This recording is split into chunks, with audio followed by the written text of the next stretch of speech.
punya toko Shopee yang lihat banyak, tapi yang beli nggak ada sih.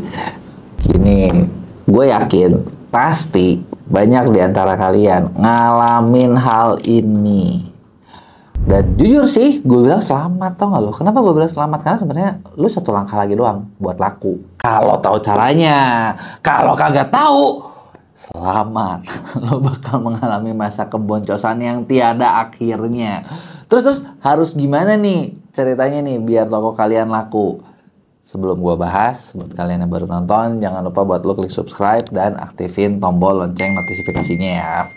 Oke, jadi gini, ada satu fakta, ini bisa dibilang nggak tertulis, nggak ada yang ngomong juga, tapi kalau gue teliti, bisa dibilang apa ya, ini tuh ada 4 fase lah. Lo tuh ketika jualan pasti ngalamin 4 fase, gitu ya. 4 fasenya kayak gimana gitu ya. 4 fasenya adalah pertama kali ketika kalian buka toko, ya. Sama aja gini deh, lu buka toko di offline. Lu buka toko, pertama kali lu buka, gue tau lu udah keluar duit banyak. Lu udah siapin semuanya, lu udah merasa lu udah lakukan yang terbaik. Tapi di fase pertama adalah ketika lu buka, nggak ada yang tahu, nggak ada yang peduli, dan nggak ada yang beli. Bener nggak? Ya kan? Lu mau pakai opening gede-gedean lah kalau zaman dulu ya, lu tuh udah pakai apa? Lu pakai artis, wah lu teriak-teriak, lu gimana? Orang oke cuman lihat, oh ada toko baru. Tapi pemikiran orang tuh cuman, oh ya udah gitu loh. Ada yang masuk mungkin penasaran gitu ya. Kalau lu buka dengan besar-besaran seperti itu, mungkin bakal ada orang-orang yang masuk. Lu undang teman-teman, lu lihat media segala macam, mungkin lebih cepat. Tapi kan fair ngomong, di online siapa yang ngelakuin itu? Siapa yang punya cukup budget buat melakukan? Lu ketika buka tuh udah besar-besaran duluan. Gitu ya. Nah, ketika lu buka besar-besaran, sebenarnya lu bisa lebih cepat sedikit balik modal. Tapi banyak di antara kita fair nggak ngelakuin itu, nggak ngerti cara nge-launching produk, nggak bisa bikin cara nge-launching brandnya. Gitu ya. Padahal kalau misalnya kalian mau, nah kita dimana bisa bantuin tuh, yang kayak gitu gitu, yang ngebantu lu bisa lebih smooth. Gitu ya. Ini yang pertama. Yang kedua adalah setelah lu buka, gitu ya. Akhirnya orang tuh tahu, oh ada toko ini, tapi kagak masuk guys. Fase kedua cuma lu dilewati aja gitu, dilihat aja gitu. Oh iya oke. Gitu. Fase kedua ini kalau lu lihat di toko Shopee lu, itu jadinya kayak pengunjung 0. Ya enggak sih, enggak 0 lah, 10, 11 gitu kan. Tapi ya udah gitu kan. Dan fase kedua ini juga sedih nih. Pertama nggak ada yang tahu, nggak ada yang lihat, nggak ada yang masuk. Kedua, ya orang tahu sih. Mungkin akhirnya orang tahu ya lu mau ngiklan atau apa. Oh lu nggak ada toko. Oh ada toko ini deh. Tapi orang tuh nggak beli. Gitu loh ya. Fase ketiga. Nah ini dulu fase ketiga nih. Fase ketiga adalah orang udah pada lihat, orang udah pada masuk, mungkin ada yang add to cart, tapi kagak dibayar. Nah, ini kan maksudnya kan, biasanya kalau masalah yang gue bahas ini antara kedua dan ketiga. Dan fase keempat, barulah nanti tuh setelah itu orang udah tahu, orang udah masuk, akhirnya orang ada yang beli. Nah, kita semua ngarepnya begitu, bukan langsung masuk ke fase keempat, padahal kagak mungkin. Dan lu mungkin butuh waktu kayak berapa lama kalau misalnya sendiri ya. Ini jujur ya pengalaman gue pribadi. Waktu awal gue jualan online, waktu zaman awal gue pertama jualan, belum zamannya e-commerce kayak gitu. Gue tuh waktu itu ya maksudnya bener-bener jualan lewat Google, lewat Twitter gitu ya. Nanti orang masuk ke BBM zamannya. Udah gitu orang ngechat dan orang akhirnya ada yang beli gitu ya. Gue inget gue dapet transaksi pertama gue setelah 3 bulan. 3 bulan tuh setelah ratusan chat yang masuk dan udah gitu orang cuma nanya, dikirim harga, udah gitu hilang. Ya kan? Dan itu kan kayak saks banget gitu ya, kayak ini gue jual laku nggak sih gitu. Ini gue udah kayak maksudnya gini ya, waktu zaman dulu ya, waktu itu udah tiap malam gue lakukan semuanya bisa gue lakukan secara organically setiap hari, setiap malam, dan 3 bulan akhirnya setelah 100 hari barulah pecah order pertama yang akhirnya oh kayaknya ini deh caranya gitu. Oh akhirnya ini deh ininya gitu ya. Nah sampai zaman dulu tuh ya, pembeli pertama gue inget banget dia kalau nggak salah belinya dari Bali, terus gue bilang ya udah ongkirnya berapa, udah ongkirnya gratis. Waktu di zaman itu antara masih zamannya Tiki JNE doang gitu ya. Tiki itu lebih bagus gitu ya waktu itu image-nya yang gue tahu. Jadi gue kasih Tiki ONS, yang 1 hari gratis gitu kan, saking senangnya gue dapat order pertama gitu kan. Dan orangnya wah gila, wah servisnya bagus banget gitu kan. Padahal itu gara-gara pecah telur pertama gue senang banget gitu. Akhirnya gitu kan ada yang beli juga gitu kan. Kayak gitu kurang lebihnya. Nah kebayang. Nah tapi ini adalah fase-fasenya itu emang lu ada 4 fase ini yang lu harus ngerti. Terus kalau udah kayak gini kayak gimana? Apakah ini waktunya lu berhenti? Apakah waktunya ini lu kayak gimana atau gimana? Kalau lu berhenti ya udah lu bakal mengalami kegagalan. Jadi jangan pernah berhenti. Tapi yang perlu tahu adalah kalau misalnya lo ngalamin fase gini, sebenarnya setiap fase ini pasti ada masalah-masalahnya. Masalah pertama adalah ketika lo baru buka, gitu ya. Terus udah gitu orang nggak ada yang tahu. Berarti kan masalah lo adalah di visibilitas istilahnya gitu ya. Visibilitas itu terjadi karena kalian lupa kalau jualan di online atau di Shopee secara khusus itu tuh ketika lo buka tokonya gratis, gitu ya. Lo memang harus beli yang namanya traffic. Beli traffic gimana ya? Iklan, apa lo post di sosmed gitu. Tapi ingat lo melakukan sesuatu buat dapat traffic.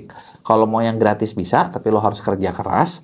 Kalau mau yang bayar ya lo bisa lebih cepat. Simpelnya kayak gitu. Gitu ya. Nah, ketika lo ngelakuin ini, lo bakal kelewat dari masalah yang pertama.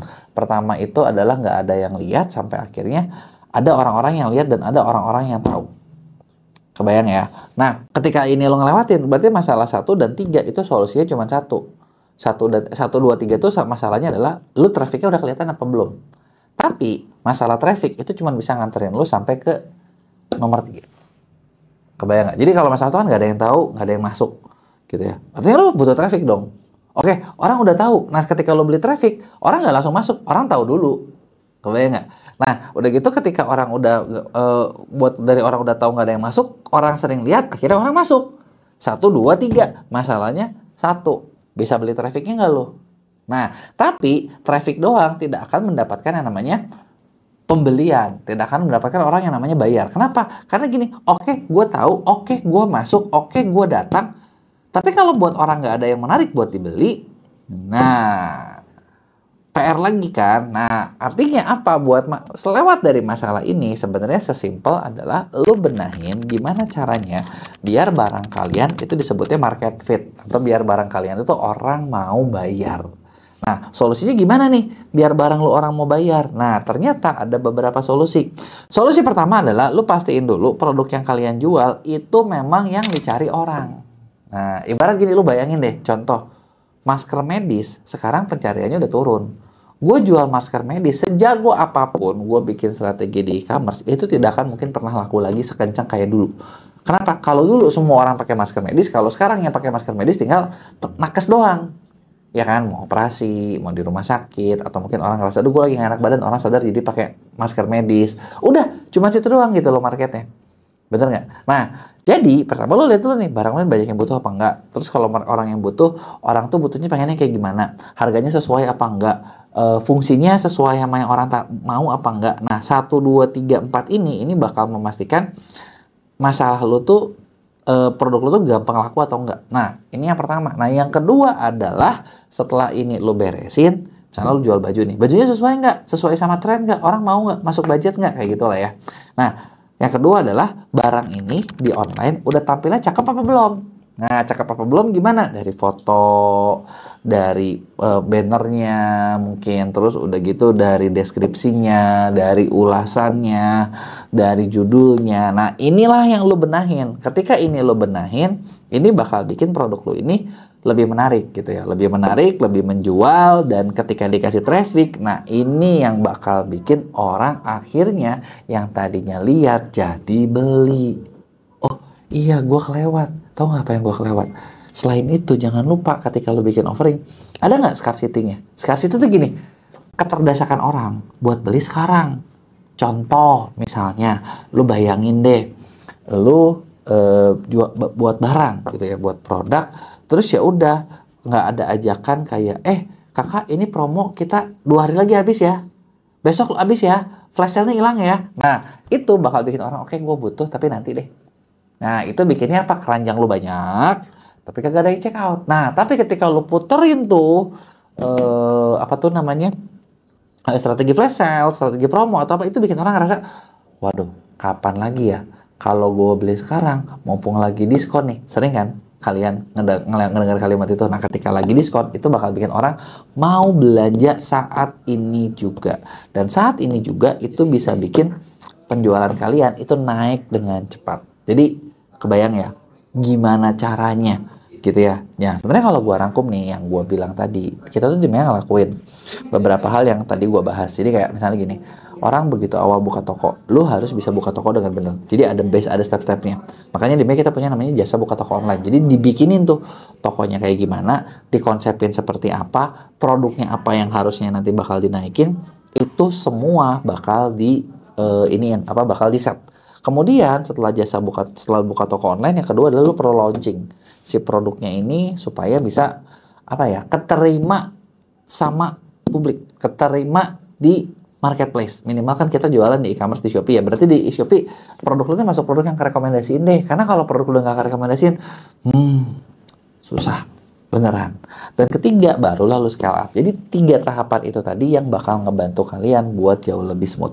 Ngerjainnya kayak gimana? Tadi gue udah kasih tau konsepnya. Lo bisa cobain praktekin sendiri. Atau kalau lo males, lo bisa kerja sama-sama kita. Biar kita yang bantuin, biar kita yang bikinin. Jadi lo bisa tinggal lihat hasilnya. Nah, kurang lebih kayak gitu. Nah, coba kalau ada yang kalian masih belum ngerti, tulis di komen. Gue pengen tahu pendapat kalian. Jangan lupa like dan share ke teman-teman lo.